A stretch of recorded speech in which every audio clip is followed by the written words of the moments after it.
Hi students, welcome to our online class.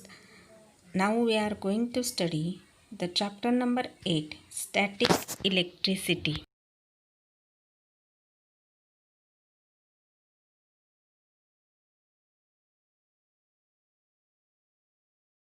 Today's point is electric charge. What is electric charge and origin of the electric charge? Let's start our topic.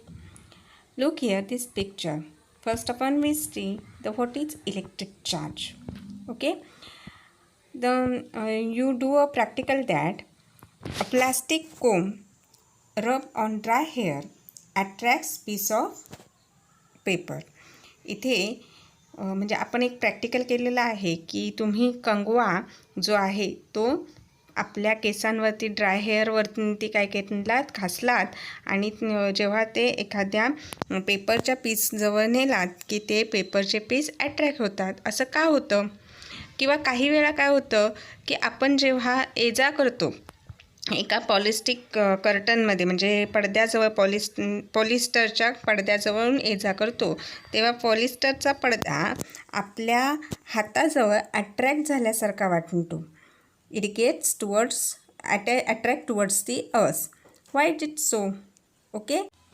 यावरील उदाहरणावरून आपण काय समजतो? याचाच अर्थ आपल्या सभोवतालच्या वस्तूमध्ये भरून असा विद्युत प्रभार असतो, इलेक्ट्रिक चार्ज असतो. हा इलेक्ट्रिक चार्ज प्रत्येक वस्तूमध्ये हिडन स्वरूपात असतो, लपलेल्या स्वरूपात असतो. All the subjects are made up of very tiny particles. All the subjects which are made up from the very tiny particles, and so that the electric charge is an intrinsic property of the particles. म्हणजे हा जो विद्युत प्रभार आहे हा आंतरिक गुणधर्म आहे. या प्रत्येक कणांमध्ये इलेक्ट्रिक चार्ज भरलेला असतो. So it is a hidden in state. हा विद्युत प्रभार जो नेहमी आपल्याला लपलेल्या स्थितीत आढळतो. Electric charge is present in our body also. It means that our body shows the electric charges. There are two type of the electric charges, that is positive charge and negative charge. Positive charge and negative charge. Look here one more of the pictures which shows there are two type of the charges, positive charge and negative charge. When this positive charge and negative charge on the object are balanced, the object is neutral. When this positive charge and negative charge of an object are balanced, then the object is neutral. Otherwise there is no balance, then the object is said to be charged. Here look here picture. Look the picture. Their positive charge and negative charges are not balanced.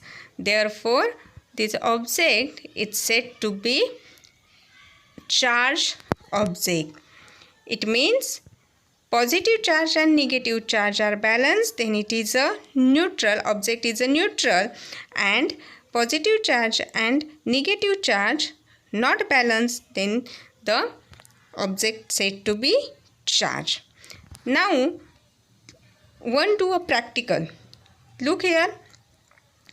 आता इथे आपण एक practical करणार आहोत. या प्रॅक्टिकलमध्ये एक काचेची कांडी जी आहे तुम्हाला दिसते इथे चित्रामध्ये की काचेची कांडी जी आहे ती आपण काय केली आहे या रेशमी वस्त्रावरती घासली आहे.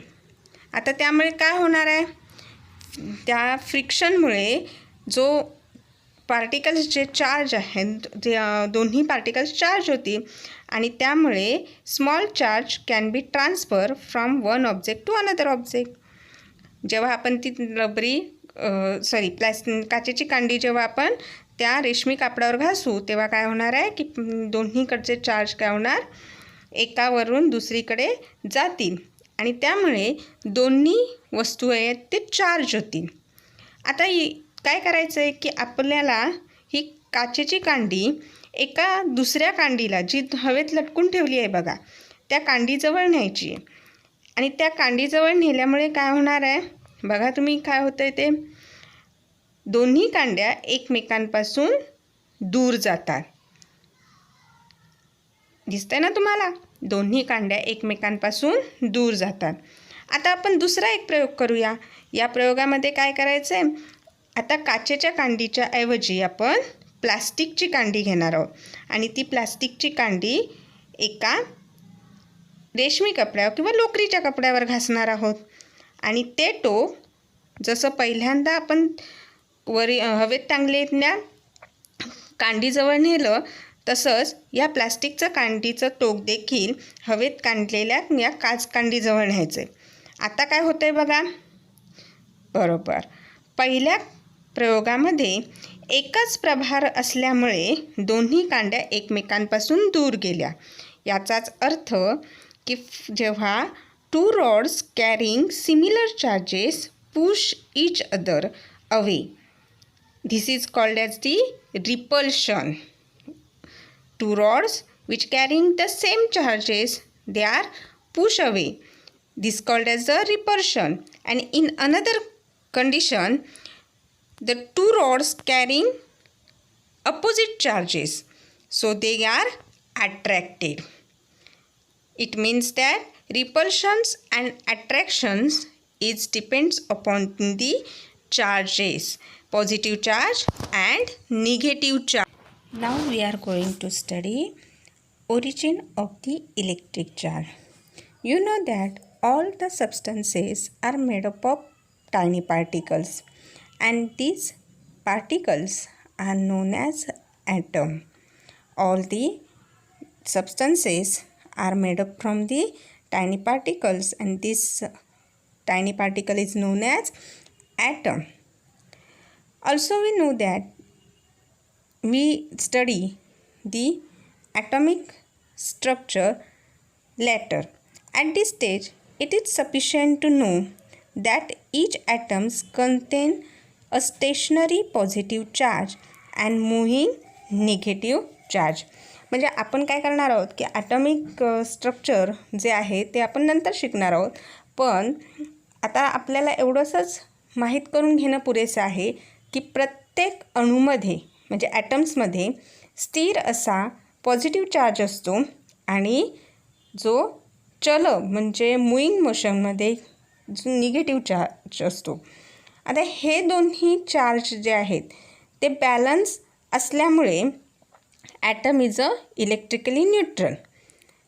Atom is electrically neutral because the two positive and negative charges are balanced. All the objects are made up of the atom, which means that they are electrically neutral. सर्व ज्या वस्तू आहेत त्या ॲटम्सपासून बनलेल्या असतात, त्यामुळे ॲटम हा इलेक्ट्रिकल न्यूट्रल आहे, विद्युतदृष्ट्या उदासीन असतो. मग आता अशा विद्युतदृष्ट्या उदासीन वस्तूमध्ये विद्युत प्रभार कसा निर्माण होतो, इलेक्ट्रिक चार्ज कसा निर्माण होतो ते आपल्याला बघायचं आहे. For some reasons the balance of electrically neutral atoms get disturb.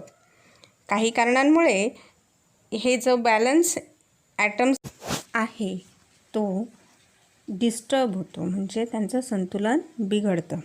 आता हे कसं होतं, तर जसे की काही विशिष्ट वस्तू ह्या एकमेकांवरती घासल्या जातात.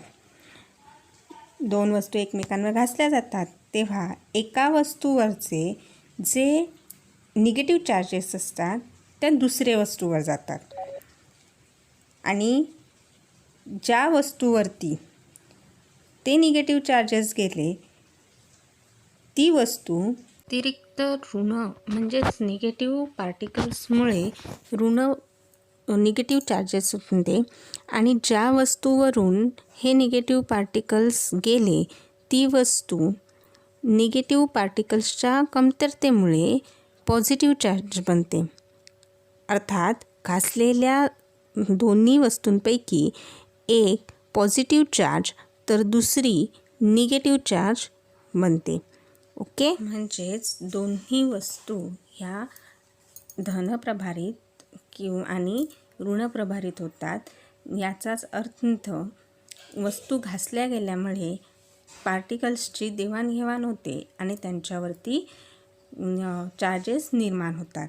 अशा प्रकारे इलेक्ट्रिक चार्ज निर्माण होतात. Okay, so in this lecture we study what is electric charge and origin of the electric charge. So bye bye, take care, be free, stay home and stay safe.